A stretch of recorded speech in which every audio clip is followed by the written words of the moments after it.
Hello and welcome to my race highlights of the Formula Sim Racing Round 6 Austrian Grand Prix in the Pro Division. I'm Dave Paling and I'm the origin for a racing car on screen at the moment. Now, for this race in Austria, it was quite an interesting one for me really. Qualifying, managed to get 7th place, but really didn't get anywhere near my PB from practice, which was a little frustrating. But having said that, quite a few of the drivers ahead of me and behind me didn't either, so perhaps track or air temperature related. And mentioning about that, to be honest, we've been practicing with the temperatures sort of around 16-17 degrees, and then on race day, bang, 26 degrees, so it was much hotter on the day. Now, doing the formation lap here, and around this track, it's a tricky one to get your tyres warmed up on really on a formation lap, because with going so slow, you're not really getting the temperature into them. So trying to get temperature into the brakes without locking the tyres, and trying to do a bit of weaving to get some core temperature into the tyres, but at the same time trying to put very minimal wear on them. As you'll see here, weaving side to side, try and build a little bit of temperature, but really need to be going a bit faster, but can't because we're on a formation lap. Now, in the Formula Sim Racing Leagues, we are locked to cockpit view for the racers, so giving you a bit of a driver's eye perspective here. And to be honest, I'll make a little bit of an error of judgment around the final corner here. So I'm thinking, okay, let's get around this corner and we'll do a burnout, get some temperature in the rear tyres. Bit of weaving, let's do the burnout. Okay, we're still in 5th gear, yeah, that's not going to work. Okay, find the grid slot. Not an easy thing to do because you can't see the yellow line on the right. Can now, but now it's gone. Okay, stopped a bit short, but we're going to get ready for the start of the race anyway. Launch control in use in Pro means you hold a button, you can apply the throttle, you let go of the button, and away you go. It still takes a lot of driver control to not spin it or anything though. So we'll wait for the beeps and the lights. Revs come on, and away we go then. Get a pretty decent start, but got to be careful up into turn 1 because do not want to hit the back of anyone, so double lock of the front tyres, avoiding that. But now I've got cars on the inside. My teammate looking a bit cheeky, and one of the average product racing drivers there, I think it was Jordi Lopez, sneaking past as well. A lot of smoke here due to the high engine temperatures and boost, and now we're thinking again, don't hit cars behind, so brake early. That allows Avi Milano, to sneak past, but there's been something happening in the background, so thankfully it's happened behind me and not ahead of me and collected me in with it. But after the start of the race, gone from 7th place down to about 9th or 10th, I think it is at the moment, so not the best of starts really. But now we're onto this train of cars, and on this initial lap I'm actually thinking, okay, I'm driving a little slow here and I'm catching these guys up, maybe they're going a little slow. So as I'm catching up to the car ahead, I'm thinking, okay, I've got a good chance here, I can perhaps attack and try and do it early until we get to the penultimate corner and realise, okay, yeah, dirty air's going to be evil around here, run a little bit wide. So now I'm thinking, okay, that's why they're going a bit slow, they're looking after the tyres, so I'm going to have to do the same. Around this track you can do about sort of 14-15 laps on the South option tyres, but at the start of the race and perhaps using boost put a lot of wear through the tyres, so you do have to be careful with them. Also the exit curve of turn 1 there, if you get on that you're in a whole world of trouble, especially if you're on the throttle. So into lap 2 then, I can see a few cars battling up ahead. Obviously I don't have this view while I'm driving, that'd be near on impossible. So my focus now is, okay, stay with the cars ahead, but I've got another guy catching me up. That's David O'Reilly. Now, me and David O have been quite close on lap times at a few of the races recently. Had the potential of some good fights. On occasion it's not happened. I mean, Silverstone looked like there may be a good one brewing there until he was involved in a collision. So we'll see what's going to happen here in Austria. So now I'm focusing on him behind me, but also the cars ahead as we get to the end of lap 2. Now, fuel around this circuit, we're using around about 1.7 to 1.9 litres a lap, but if you use boost and you lose a lot like I was, you're using anywhere up to 2.4 litres a lap. However, in the opening laps of the race, I was actually only using 2.2, so for me, I was actually saving fuel at the start of the race when I didn't want to be, and it meant I had to do some on-the-fly calculations later on, where I was able to go, okay, I can use more boost on other parts of the track. So heading up to turn 2, and the cars ahead have had a good exit, but I'm now just focusing on, right, do not lock the brakes, do not kill the tyres, do not spin it on the exit of turn 2, because it's so easy to do that there, with DRS coming into play now as well. But we're in a situation where we can see that a few cars further ahead are beginning to battle, so we might catch up, but don't want to take any risks. I mean, this is a circuit where you can overtake, but it can be a little bit tricky. You've got to have a good exit of a corner to attack into the next one. Okay, cars getting side by side up ahead, so can we close that gap in a little bit, hitting the apexes quite nicely, and just simply trying to stay in that slipstream. See the cars ahead, they're bunching up a little closer. Something's going to occur here, so if they're going to go 2 by 2, we don't want to get involved in that one too much, but if they are going to get side by side into turn 1, they're going to be slow, and they are. We can catch up. Can we have an attack? We can try a little bit of a wiggle on the rear there, let's try and get the power down, take advantage, but now we're in the slipstream of Geordie. Go for the racing line, he goes defensive, brake a little early, but he's got a good run into that first corner. I've now got to be careful on the exit, but I've also got to be careful of David O. He's still right behind me. When I say David O, I mean David O'Reilly. So now with DRS, we're thinking, okay, too far back to have a look at the inside, but with that situation that's just occurred, if the cars ahead begin to battle, got to be prepared to have an attack, a potential attack on the exit of a corner. It's where the opportunities might come. Now what, 3-4 laps into the race and tyre wear beginning to take a little bit of an effect now. So even more so thinking, okay, definitely do not lock it up, definitely do not hit the back of someone. Now all these cars going to battle. I've ran wide though, that gets David O'Reilly right up my gearbox. So I've now got to think, okay, don't want to get DRS by him, but I'm catching up to the car ahead, but I don't want to overtake into turn 1. So I'll dummy a move, but also show David behind me that if I have to, I will go defensive. Okay, try and focus on the exit of the corner now on the driver's view. And realising at this point, yeah, too far back, but look, 2 cars attacking side by side. If they're going to be slow, car ahead of me might be. One of them's gone wide, one of them's gone deep. That'll allow us an easy overtake. Let's crack on then. DRS open. Can we have a look at Geordie? I think we're a bit too far back on this occasion. Now, one of the things that I haven't really been able to do in these cars yet this season, or as I go slightly deep there, get caught out by Geordie having to brake for the car ahead. I had to go deep tonight at the back of him. Yeah, I was going to say, one of the things I haven't been able to do really this season is really attack. I did it in Silverstone with one overtake, and it really had my heart pounding. Because if you do get it wrong in these cars, it can go very, very wrong for you and anyone near you very quickly. So, chucking it up the inside of someone, it's not something I've really had a lot of opportunity to do. And in Formula Sim racing, with a racing line, rubber only goes down where cars drive.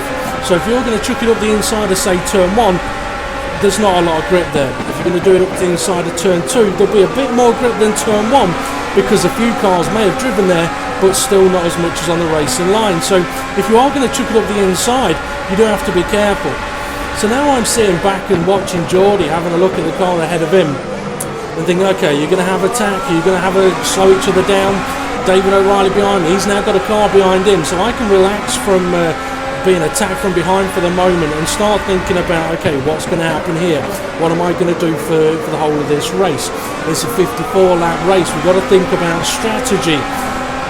We've got to think about trying to catch these guys up again, because they've pulled out a little bit of a gap on me, but at the same time, don't want to overheat the engine, don't want to hurt the brakes, don't want to hurt the tyres. It's a never-ending, full-on focus situation. Now, for some of the viewers, they may be thinking, oh, you're not attacking these curbs much, but Dave, to be honest, you can't. Some of them, I mean, this apex, you're fine. The exit, get on there, you're in trouble. This apex, you can take a bit, but the exit, don't get on that. Same with turn 1, you can take a bit of curb, take a bit too much, you're going backwards. And the exit curb, like I said, if you get on that, as Jordi Lopez is about to nearly do, that's made him slow. You just lose a bag full of time, because if you're on throttle, you're losing your car. Okay, Geordie has had a slow exit, so up the outside I go again, but he's got another good defence in his pocket. I have a look, can I do a switch back? No, I can't. Right, get the traction. He's got a better exit than I have. DRS now available for me though, may be able to have a little sneaky look. No, too far back. Double lock of the front brakes again. Now sideways around 3. You've got to be careful on the power now. The car goes sideways like that, it's all about recovery. You can't power through it really in that situation. So that's what, lap 7 I think it is we're on now, and not really gained any places other than from the driver that had the bit of a spin. And to be honest, I'm now in a situation where I end up kind of stuck in this position following Jordi Lopez, because the tyres are beginning to go. And got to start thinking about strategy. So what I'm going to do now, I'm going to skip forward to lap 12. So here we are now then on lap 11, about to start lap 12, and I've skipped to this point because, like I said, pretty much hold station as a back marker gets out of the way nicely for all of the drivers coming past him. So starting lap 12, and I'm now thinking, okay, the option tyres, they'll do 13 to 15 laps quite comfortably. I might go for a bit of an undercut here. If I pit at the end of this lap, end of lap 12, I can undercut both of these cars ahead of me, because I do feel that I'm being held up a little bit by Geordie ahead of me, and he will be feeling that he's getting held up by the car ahead of him. So let's go for an undercut. We'll select another set of option tyres, plan in motion.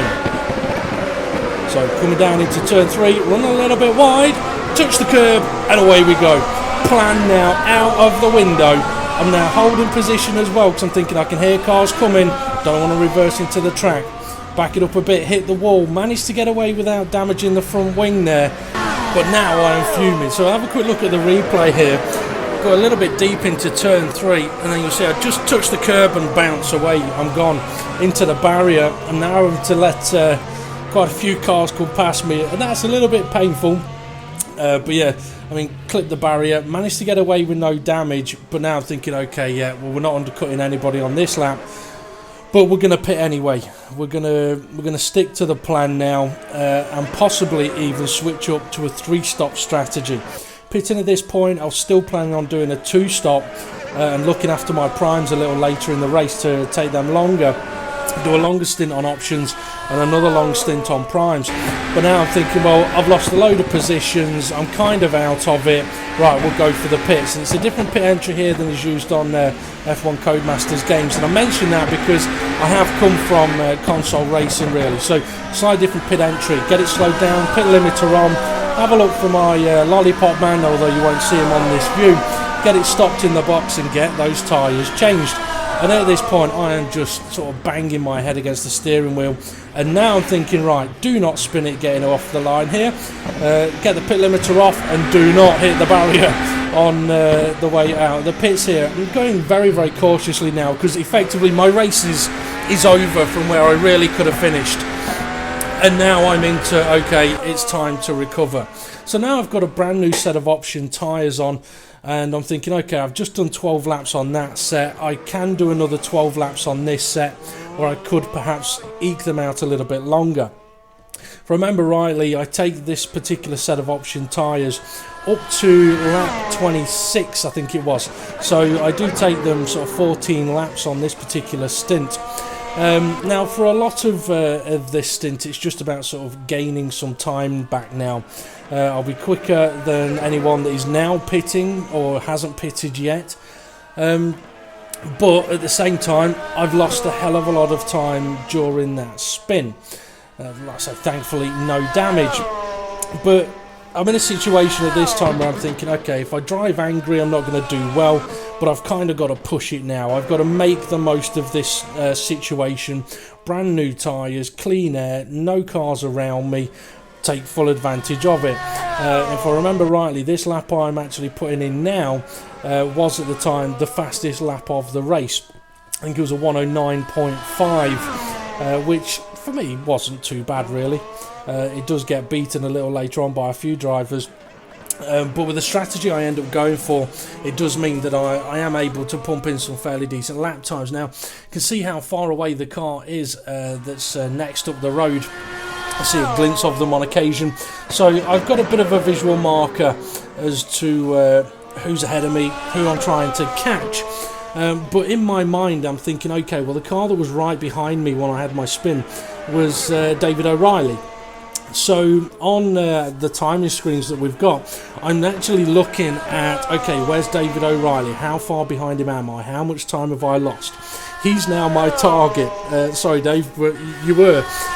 Because that was sort of my guide of how much time do I lose through that little bit of an error on the curb. Now, a couple of cars in the pits, so I managed to gain a few places there, but obviously they're not proper overtakes.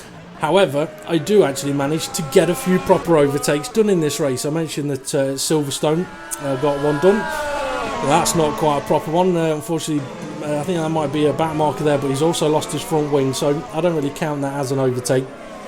But throughout the course of the race, I do actually manage to attack a few cars, and I can now see that there's another further 3 or 4 cars ahead of me, and I'm beginning to catch them as they decide to take their initial set of tyres long, whether that be options from the start or primes from the start.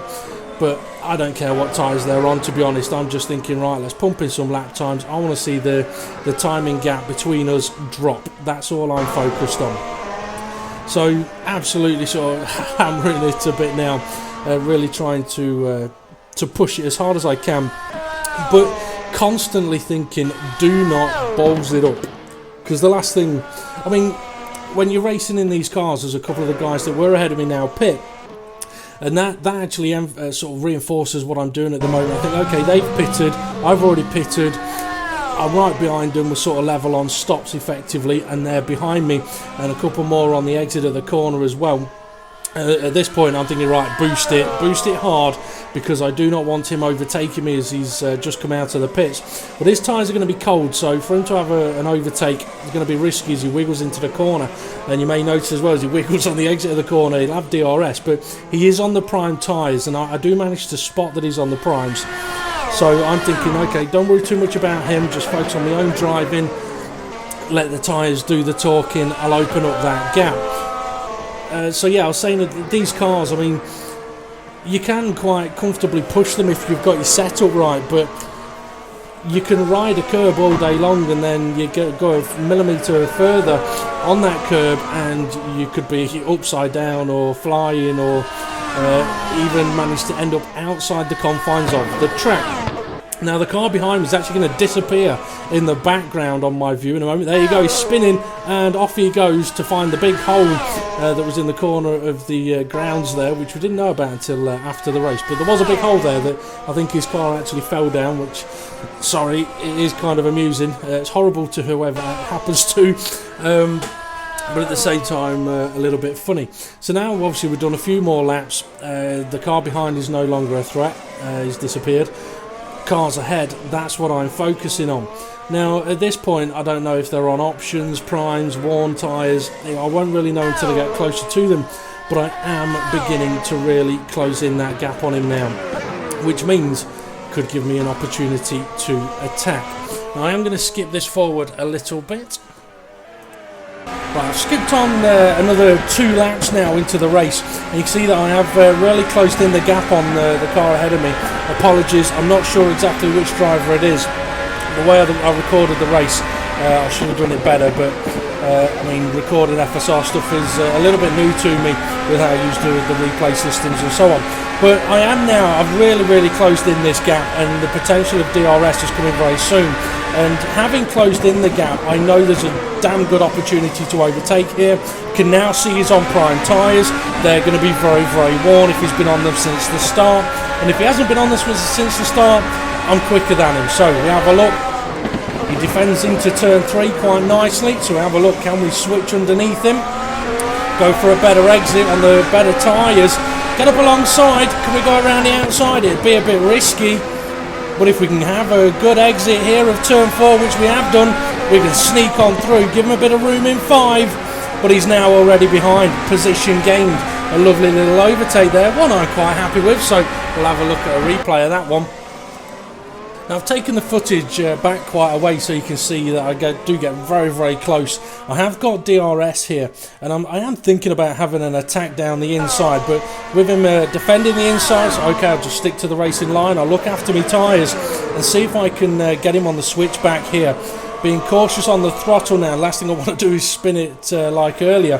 But now I'm in this position, I'm on the racing line, and the focus is do not go deep. He's got to defend, he's on old prime tyres, all the way around the outside, nicely done. As I said, give him a bit of room on the apex of 5, but he can't defend it because he's got to give me some room as well now.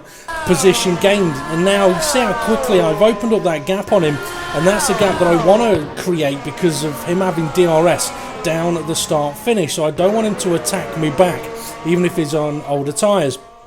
Car ahead, back marker gets out of the way quite nicely, so thank you very much for that. But this has now freed me up to have a look at attacking any other cars that are further ahead, and that's exactly what I'm thinking about doing while having a look at, okay, where is David O on those timing screens, and he's not that far ahead. We've both made the one stop, and I am closing gaps down quite nicely at the moment. As I mentioned on this stint, I did manage to put fastest lap in, although it was soon beaten by some of the quicker drivers up at the front. So now we're into a situation where it's okay, got to think about these tyres as well. I want them to get to at least lap 26. By doing that, it can allow me to do a prime run that might get me to the end depending on how I treat the tyres. But if I can't get to the end, I've got enough time to spot it and go for a set of options for the final run. Now that is what I do decide to do. So when I get the prime tyres on, I am thinking, right, okay, let's see how they feel, see how the car's handling.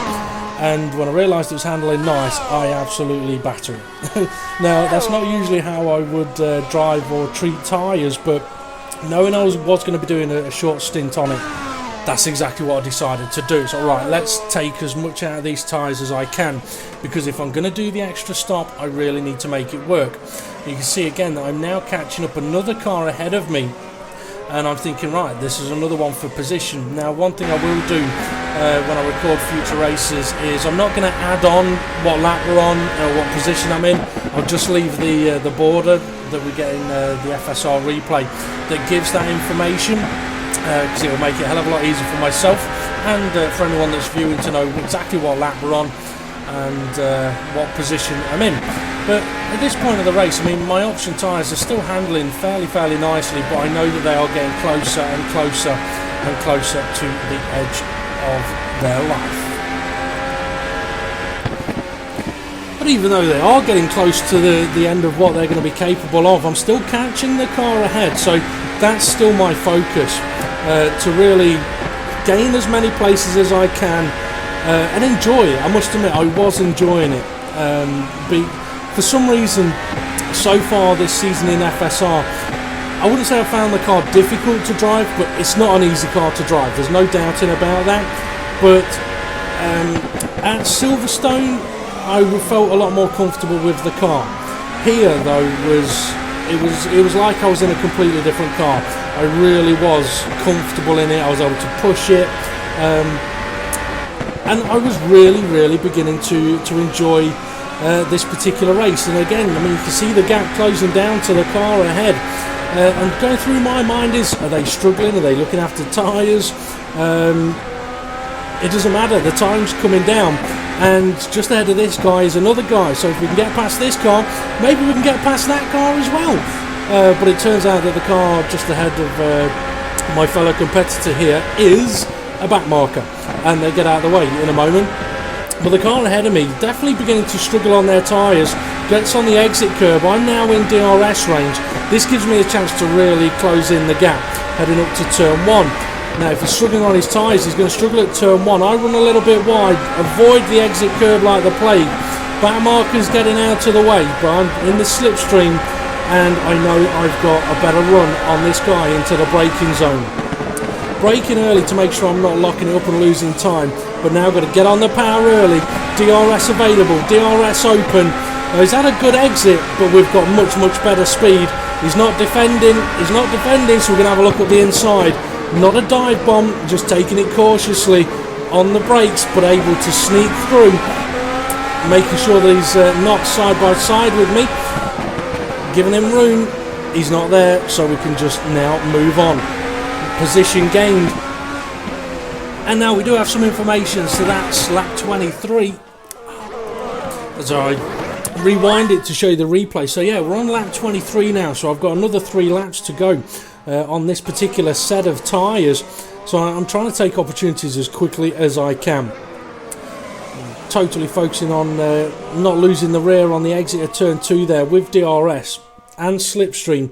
It gave me the opportunity to have a look up the inside. It was kind of a half-hearted move. So look, I'm going to put my car here. I'm going to make the apex. Where are you going to be?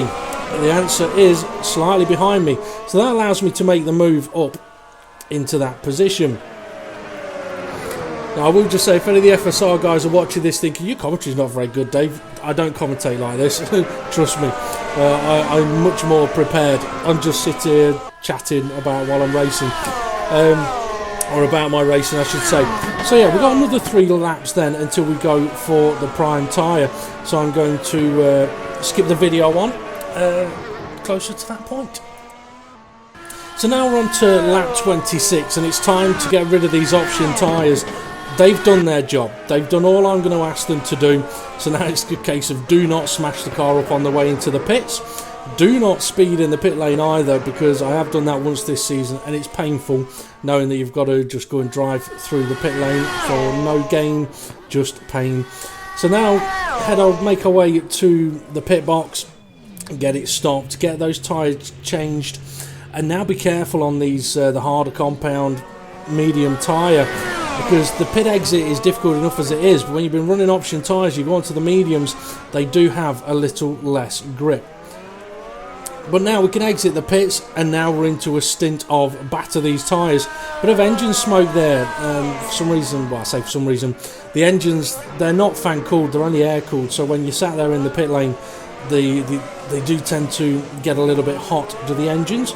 So for the first half of the outlap, it's a case of, right, get the engine temperature back down, look after these tyres. If you hammer them straight away, you can kill them. So it's a case for this first opening lap, or the first out lap, just look after the tyres, and then we can begin to push once the temperatures are up. I have noticed that if you're sliding the car around when the tyres are cold, it will damage them more. If you get them up to temperature, they'll slide less, but when they do slide, it won't damage them as much. So now we're into okay, let's pop some boost on again, and let's see if we can attack the cars ahead. We're in a situation now where it's okay, I've got one more pit stop to do, so let's make the most of this, because this stint is pretty much going to decide where I'm going to finish this race. And so far, although there's only been sort of a couple of overtakes on the screen, I've managed to work myself back up to a semi-decent position, and with this stint, a potential top 5, top 6, maybe top 7 finish is still on the cards, even with doing an additional stop. Now we've got a car ahead of us here, and it's a car that again I'm beginning to catch up. I believe it's Miles Wee in the car that looks very similar to the Origin 4 racing car, but it's not. It is a slightly different or a slightly more in your face green on that car. But I am catching him up now on these new prime tyres, and the car's handling very, very nicely, which is allowing me to really sort of build up to pushing it hard. As I mentioned already, in the opening rounds of the season, especially going on to the prime tyre, I mean, Bahrain was one of the races where on the options I was quite comfortable, I was happy enough. As soon as I put the prime tyres on, the car was sliding all over the place. It was not enjoyable for me at all. And I ended up switching strategies there and using the option tyres again because of that. But that is something that I've been working on as this season has been progressing. But you can see now that I am catching him very, very quickly, heading up to turn 2. Now going to be able to have DRS. And he's going defensive very, very early, so I'm going to slip into his slipstream, make full use of it. Now, we've had a look at the inside of a car already in this race. We're too far back to have a go on this occasion, But we've got better tyres, we've got better grip, we've got better traction, so no need to rush it here. Just a case of, right, let him know that I am there, make him think about having to defend, and if he defends, he's going to be too slow out of a corner to really do anything about my attempt of an overtake. But now we're heading up towards the penultimate corners. Don't really want to overtake here. Don't want to gift DRS, because I want to use DRS down the start finish. Although, as I mentioned earlier, I don't want to overtake into turn 1. It's not a corner I'm a fan of overtaking on, because you do go slow. But we're going to make him go defensive anyway, and he comes back to the racing line, so no chance of overtake. But let's focus on the exit of the corner. Got a good run here out of turn 1. He's going, it looks defensive, but it's on the racing line, and he's sticking to the racing line. So we'll have a look up the inside into turn 2. But again, it's more of a dummy move. Focus on the exit, much closer than on the previous lap. DRS available, he's gone defensive early again, so we will get into that slipstream again. And he's moving around the track a little bit, but up the inside we go into turn 3, quite comfortably making the overtake on that occasion. But have to be careful of being attacked back on the exit of turn 3. Cover off any move into 4, and with the grippier tyres now, I can open up that gap and focus on the next car ahead. Right, I've only skipped forward one more lap. We're on the next lap along, and the reason for that is, I've mentioned all along that my target is David O'Reilly, and he's just gone through the screen. So, the target that I wanted to keep an eye on as my guide for how my race is going, and that is, I mean, it's what I used David for in many respects. I mean, it's no disrespect to him, he's a very quick driver. Very clean driver, but he was my target. He was the car that was behind me, so if I'm anywhere near him towards the end of the race, I've recovered well. So, I mean, I don't see the problem really with having someone as a target, or when you're practicing, having someone as a guide of, right, that's a guy who I'm on pace with, so I'm going to work on being quicker than him. If you manage it, you pick the next guy along. So we're right on board now, as you can see that David O is ahead of me, but it's still a handful of seconds ahead. But I am on my push it like a madman prime tyre stint, so I am going to absolutely push this hard. However, it does still take me a few laps to begin to catch him up a little bit, so I am going to skip forward onto that. 2 laps later, and we've begun to close that gap in now to David O'Reilly. He's gone through turn 1. I'm going to stay on board for as long as I recorded it. And this is the view that as a driver we're using, and it's a view that I do like racing in car view. It does bring a whole new difficulty factor to racing, but a very enjoyable one as well. So now as I'm beginning to catch up David O, I'm already thinking, okay, I've taken quite a bit out of these tyres, I've still got a bit more to take out of them, but I've also got to be careful. I need to be able to get to a target lap, but we've got a back marker ahead who's got out of the way for David quite nicely. Have they spotted me coming? I think the answer to that one is no. So now I'm thinking, okay, fella, what are you going to do? Where are you going to get out of the way? Exit of the next corner would be best. Not slow in the middle of the corner, so a little bit of avoiding action, but cost me a bit of time on Dave there. A little bit frustrated from the back marker, but at least it didn't result in any kind of collision, and that's the main aim really of a back marker. Don't put yourself in a situation where it's going to end up in a crash. But now I've got to sort of build up again to catching up to David O.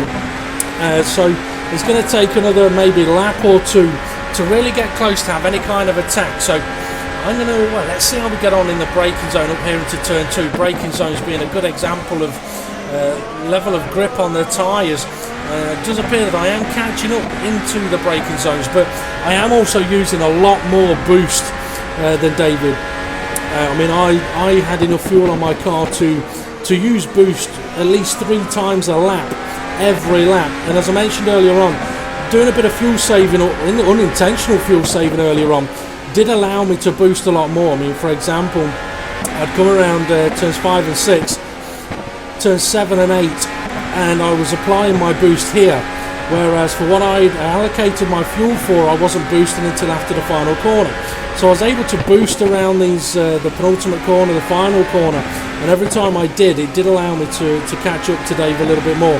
Now, I do kind of want to skip forward, but I know as soon as I do, it'll be the lap where I get really, really close to him.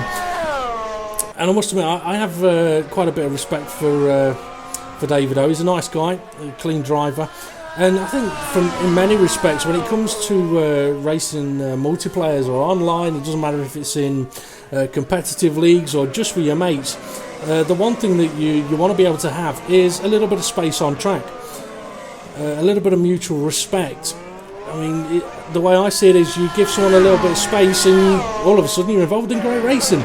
You give someone no space and all of a sudden you're in a barrier. And 9 times out of 10, it's the person that doesn't give space that gets away with it.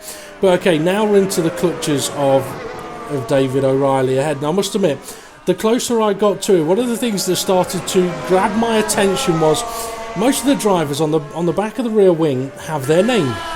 I've got my name on the back of my rear wing, and David O'Reilly's got his name on the back of his, or at least that's what I thought. So as I'm getting closer and closer to him, I'm fairly sure that what I can read on the back of his rear wing is O'Reilly. Not O'Reilly, O'Reilly. Obviously, it made me chuckle. If I'm wrong, then fair enough, I'm wrong, but that's how I read it. And it did have my attention for a good lap or two, because as I'm getting closer, I'm thinking, okay, if it is O'Reilly, then that's it just goes to show what kind of sense of humour the guy's got. So yeah, as I'm approaching him in turn 2, I'm half focusing on my exit, and I'm half focusing on his what it says on his rear wing. But I'm in DRS range now, and not quite close enough to attack, but I'm close enough to make him to start thinking about I am going to be getting very close, and the possibility of going for a move is on the cards. But I'm also getting to that point where, okay, we're going to be making our final stop soon, and David might not know about that, so he's fighting for position here. This is for his position. As far as he knows, I want to take it off him. He's not aware that I'm going to be going for the pit lane soon, and I'm giving him no hints that that's what I'm going to be doing either. So DRS available down the start finish, and I think at this point people are saying, bloody hell Dave, your highlights are just as bad as David O'Reilly's. His was 45 minutes long, so my target is to have it shorter than that. But here we go, we're very, very close now, me on the boost and David now also on the boost to defend. But up into turn 2, not looking for an overtake here, just using the grip in the tyres, on the racing line, focus on the exit. This could be an opportunity, DRS open. This is a gap we had on a car earlier. Okay, we can go for it. No, he's defended the inside. I have a wiggle sticking to the racing line there, and I tell you what, Dave defended perfectly fairly there, but it kind of caught me off guard a little bit, and I realised that I have to stick to the racing line, and I cost myself a little bit of time there. But Dave did exactly what he needed to do. No multiple moves like I saw with the driver earlier on. He defended himself well, and now look at the gap he's pulled out.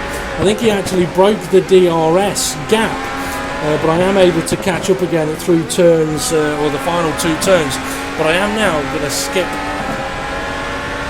Am I going to skip a little further on? It looks like we could get tasty again. Okay, I'm not going to skip further on. I promise we're not going to go for 45 minutes. I will have a short highlights video than David O'Reilly. You might have to count up how many times I've mentioned his name as well, but that's because I want you to count up how many times he mentions mine. Okay, dummy a move into turn 2. Dave's having none of it. Absolutely none of it. He's not going to be taken for a fall. Bit of a wiggle on the exit of the corner. He's got too much of a gap now. I can't attack him. But I'm at a point now where, okay, I've really burnt out these tyres. There's no way on earth I'm going to be able to take them to the end of this race. And the more laps I spend behind Dave now, potentially the more time I'm going to lose. So it's time to think about getting that pit stop done, going for that final set of tyres. The pit lane loss here, it's 19 seconds, so if David O'Reilly's my target, then I'm going to need to try and pull in 19 seconds when I make my stop.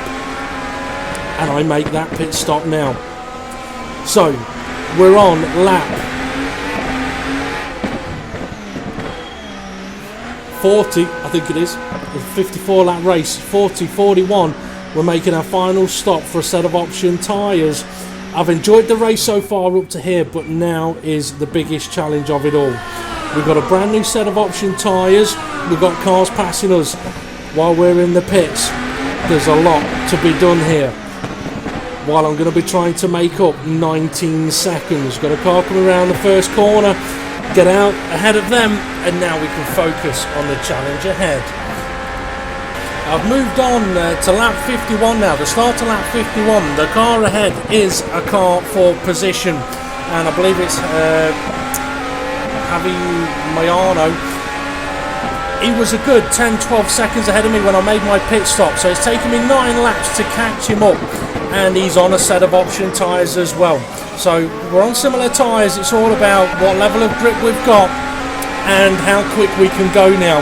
But I'm on the attack. I've pushed this set of option tyres just as hard as I've pushed my set of prime tyres, because I'm right behind this guy now. But David O'Reilly, he's only another 6-7 seconds up the road, and there's only 3 laps left in this race. So if I've got any chance of catching David, this is a move I need to get done as quickly as possible, but it's looking less and less likely. So now my focus is on this now. This for position. We've managed to close the gap up. It's just a case of getting past, but dirty air is a bit of a pain. It makes it so difficult to hit the apexes of the corners, but car ahead's now around wide. DRS wide open for me. Can have a cheeky look up the inside to turn 1. I don't want to overtake here though. We get hard on the brakes. He's late on the brakes. He could run wide. No, he's had a good exit, but now he's had a bad exit. That gives me a run up into turn 2, side by side then. Hard on the brakes. Got to be careful, don't want to run wide. He's still next to me, give him the room. Now he's behind, but now he's got DRS, so we're going to have to defend up into turn 3. I move to defend, but see he's on that side. Give him the room now with corners lost effectively. Gonna have to go all the way around the outside for the defence. Careful on the power as the car's wiggling. But now I've got the inside of the next corner. I can cover this off hopefully. And he's gone deep. And that's him into the gravel. And we'll have a look at a replay. So here we go then, side by side into turn 2. I'm trying to make sure we don't make contact here. And Juan has a good exit, nice and close to me, DRS available. You'll see me move across to try and defend, but he's already gone to look that way, so give him plenty of room. And now it's all about who's got the control, the grip in the tyres around turn 3. The outside line working well for me, and he's now going to try and do the move I did earlier. A little bit late on the brakes, and into the gravel. That frees me up, another position made. But now I've got David O'Reilly too many seconds ahead to catch up, but there's still a few surprises in this race. I mean, this is lap 51 of 53. Now on lap 52 not a lot happens, so I am going to skip forward to the final lap of the race. So on to the final lap of the race then. I think at this point I'm now sitting in 6th place, because Christopher Raby is now out of the race, as one of the Miles Weaver, I think it is also out of the race, but he was already behind. So yeah, sitting in 6th place at the moment, thinking, okay, I'm happy with that, a good recovery. And then as we come between turns 2 and 3, we see DeWald Nell, not that car, he's already gone, but DeWald Nell was there, out of fuel on the last lap of the race, which has effectively promoted myself up to 5th. Huge disappointment for DeWald though, one of the Origin Front Row Racing Red drivers, who was fighting for the, well, he had the lead of this race for a long periods, was in 3rd place on the final lap when disaster struck for him. And I do now have an Avid Chronic Racing car ahead of me, but unfortunately it's not David O'Reilly, it's Pascal Chapon, so I'm not going to be able to make a move for another position on the final lap. But as we cross the line though, I'm absolutely buzzing with how this race went in the end. Without the spin, could have been very different, but you know what, I can't complain. Having had the spin, recovering to where I did do, and getting the second fastest lap of the day, I think it was 109.0, fastest lap being a 108.8. So yeah, very pleased with how that race went. Now next up in the Formula Sim Racing Pro League is Hockenheim for round 7, so I'll see you all again for that one.